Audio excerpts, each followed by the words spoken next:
Hi, this is an antique ceiling fan made by Robbins and Myers, model 4402. It's a 36-inch, which is a relatively small one.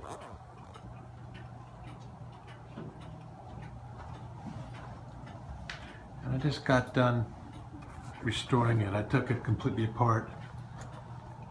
The paint was a little bit too bad for my taste. So I stripped it all down, sandblasted it, repainted it. The blades I didn't touch. They look pretty good. It has an original switch in it. There's a speed coil mounted up top inside that little cover. So it's a 3-speed. I put a new bearing in it. It was only the first ceiling fan I ever had to change the bearing.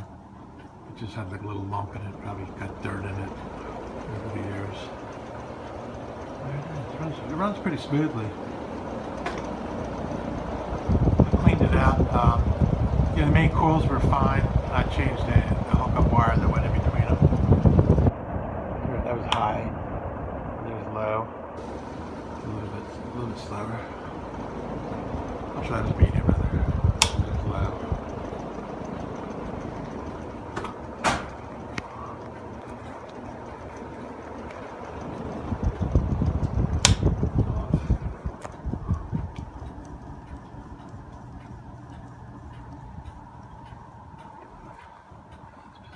It's a nice fan. They're very well made. Not very heavy. So it's good for a small area, like a bedroom or something. And there you go. Thank you.